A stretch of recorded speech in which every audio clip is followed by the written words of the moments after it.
Aç. Yapamadınız. O çalışmıyor ki. Ya bir durun ya. O çalışmıyor. Merhaba arkadaşlar, kusura bakmayın, yanımda 3 tane mi 6 tane mi bir ayı var. Az bir sus Allah bilanı ver. Bir sürü ayılar peşimde şu an resmen. 3 tane mi ne? Ayı olduğu için benim peşimde şu anda konuşamıyorum. Abi kapıya ne oldu ya? Bir seni seçtim, bir de kendimi.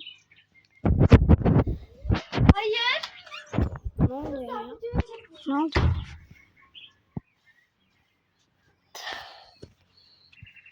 Aa, bize hediye mi aldınız? Teşekkürler. İrem su gider misin? Hayır. Hey, onlar benim kız arkadaşım için. Hey, o